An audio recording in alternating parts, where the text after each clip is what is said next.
안녕하세요, 주간느바의 쭈바입니다. 7월 1일 느바 소식입니다. 피닉스 선즈가 LA 클리퍼스와의 서부 컨퍼런스 파이널 6차전에서 승리하며 1993년 이후 28년 만에 구단 역대 세 번째 파이널 진출에 성공했습니다.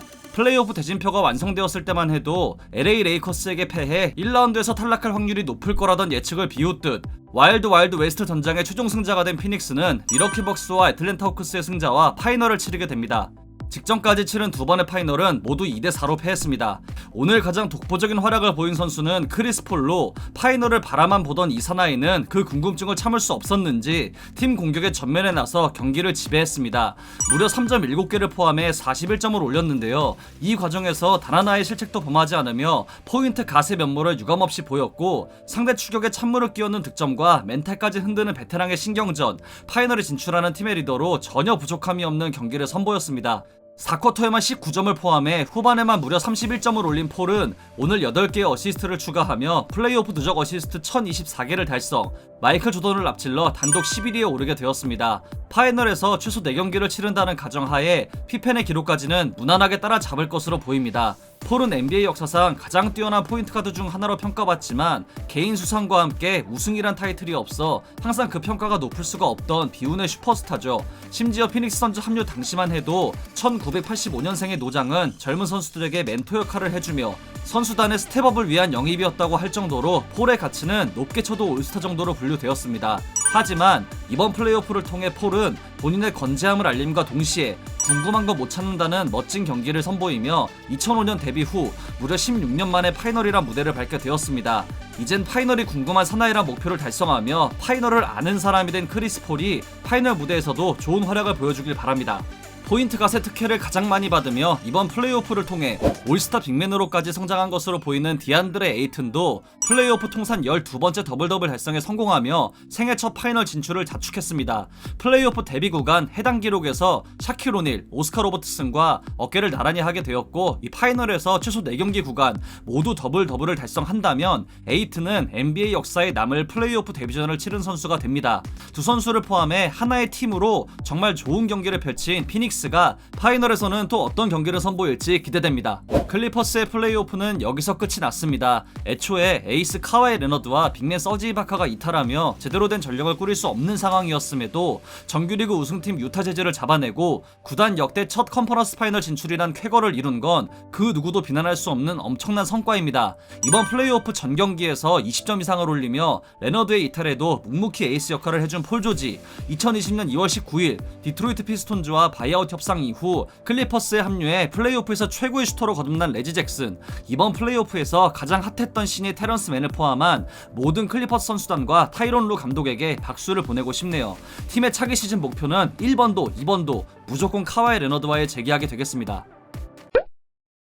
LA 레이커스가 댈러스 매버릭스의 감독으로 떠난 제이슨 키드의 공백을 데이비드 피치데일로 대체하려고 합니다. ESPN의 에드리안 어즈나로스키에 따르면 피치데일은 이번 여름 어시스턴트 코치직을 원해왔고 결국 프랭크 보겔 감독과 함께 하기로 결정한 것으로 보입니다. 피치데일은 과거 마이애미 히트에서 코치직을 맡아 르브론 제임스와 함께 2번의 우승을 차지했고 총 4시즌 감독직을 맡았던 경험이 있습니다. 마이애미 헤럴드의 베리 잭슨에 따르면 마이애미 히트 구단은 빅터 올라디포가 11월 안에 경기를 치를 준비가 될 거라고 보지 않는다고 합니다. 지난 5월 올라디포의 대퇴사두근 수술을 집도한 주치의는 올라디포가 11월에 복귀할 수 있을 정도로 수술이 잘 되었다고 보도했지만 구단은 이와 반대되는 생각을 하고 있네요. 어제 경기에서 왼쪽 무릎 부상을 당한 야니스 안테토쿤보가 MRI 검사 결과 심각한 부상은 피한 것으로 알려졌습니다. ESPN의 보도에 따르면 야니스의 왼쪽 무릎에 조직이나 인대 손상이 없지만 복귀는 미정이라고 합니다. 큰 부상이 우려되었는데 정말 다행이네요. 현재 야니스의 상태는 5차전 출전 불투명으로 되어 있습니다. 포틀랜드 트레일 블레이저스의 카멜로 앤서니가 카림 압둘자바 소셜 저스티스 챔피언 어워드를 수상했습니다. 이는 우리 시간 기준 올해 5월 14일 NBA가 평등, 존중, 포용의 가치를 실현하는 선수를 조명하기 위해 처음으로 만든 상으로 멜로는 NBA 최초의 수상자가 되었습니다. 이 상은 매해 각 구단이 개인 성적과 관계없이 소속 선수 중 한 명을 후보자로 선정하면 명망 높은 은퇴 선수와 NBA 임원, 사회운동가로 구성된 위원회가 수상자를 선정하는 방식으로 진행됩니다. 수상자는 10만 달러를 본인의 이름으로 본인이 지정한 기관에 기부할 수 있게 되며 최종 후보로 선정된 4명에게도 2만 5천 달러를 기부할 수 있는 권리를 주게 됩니다. 멜로가 첫 수상자가 된 가운데 최종 후보로 선정된 4명은 세크라멘토 킹스의 해리슨 반즈, 필라델피아 세븐티식서스의 토바이어스 해리스, 미러키 벅스의 주로 헐리데이와 골든 스테이트 워리어스의 후안 토스카노 앤더슨입니다. FA가 되는 LA 레이커스의 안드레 드러먼드가 인스타그램의 레이커스 올데이 에브리데이에서 진행한 Q&A를 통해 다음 시즌 본인이 레이커스에 잔류하기를 희망한다고 밝혔습니다. 드러먼드는 르브론 제임스와 함께하는 경기는 다르다며 세계 최고의 선수와 함께 플레이하는 건 모든 어린이의 꿈이고 이는 본인 커리어에서 정말 좋은 시간이자 일이 잘 진행돼서 팀에 잔류하기를 희망한다고 밝혔습니다. 드러먼드는 이번 데드라인을 통해 우리 날짜로 3월 29일 LA 레이커스에 합류했습니다. 최근 르브론 제임스가 본인의 등번호를 23번에서 6번으로 변경했죠. 이로 인해 앤서니 데이비스가 23번을 물려받는 거냐는 말이 많았는데요. 데이비스는 현재 번호인 3번을 그대로 사용할 거라고 밝혔습니다. 데이비스는 스트리밍을 통해 그 이유를 직접 밝혔는데요. 3번으로 영구 결번되는 게 계획이라는 걸 이유로 밝혔습니다.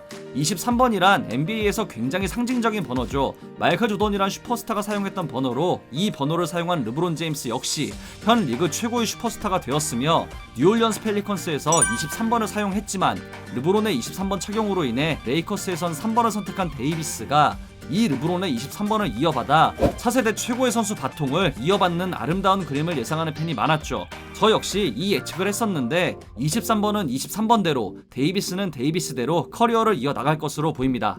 필라델피아 세븐티식서스의 벤 시몬스가 최근 캘리포니아주 LA 지역의 히든힐스에 약 1,750만 달러의 자택을 구입했다고 합니다. 이 히든힐스라는 지역은 많은 배우와 유명인이 거주하는 곳으로 유명하며 LA 레이커스의 홈구장 스테이플스 센터와는 약 30.6마일이 떨어진 곳으로 시몬스의 집은 2개의 수영장과 3개의 주방을 보유한 저택이라고 하네요. 동쪽에 거주하고 있는 시몬스라 이 휴가를 즐기기 위해 구입했을 수도 있고 미래를 위한 투자일 수도 있고 어쩌면 최근 그를 따라다니는 트레이드와 연관이 있을 수도 있겠네요. 참고로 루머가 나왔던 골든 스테이트 워리어스의 홈구장 체이스 센터와는 약 381.8마일의 거리를 두고 있다고 합니다. 도쿄올림픽 참가를 앞두고 있는 보스턴 셀틱스의 제이슨 테이텀이 최근 킥스 비욘드 더 프레스 쇼를 통해 과거에 있던 팀 중 어느 팀에서 뛰고 싶냐는 질문에 2001년 필라델피아 세븐티식서스에서 알렌 아이버슨과 함께하고 싶다고 밝혔습니다. 테이텀은 당시 팀을 파이널로 이끈 아이버슨에게 필요했던 건 한 명의 선수였다는 걸 언급했습니다. 만약 두 선수가 한 팀에서 뛸 기회가 있었다면 그것도 굉장히 재밌겠네요. 이어서 테이텀은 마지막 순간에 슛을 맡길 선수로 카이리 어빙과 데미안 릴라드를 뽑기도 했습니다. 테이텀은 이번 시즌 샌안토니오 스퍼스와의 경기에서 구단 최다 득점인 60점을 기록하며 최고의 시즌을 보냈습니다.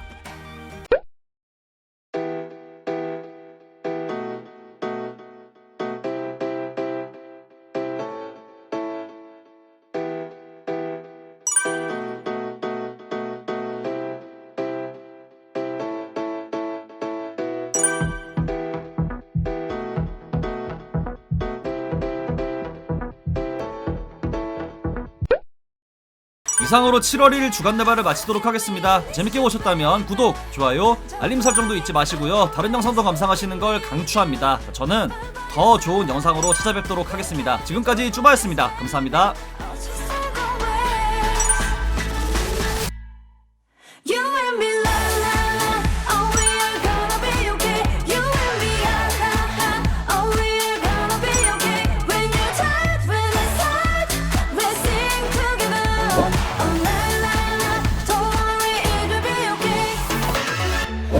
Strange in this wasting daily life.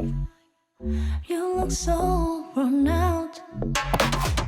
I wanna be there for you. I wanna stay by your side.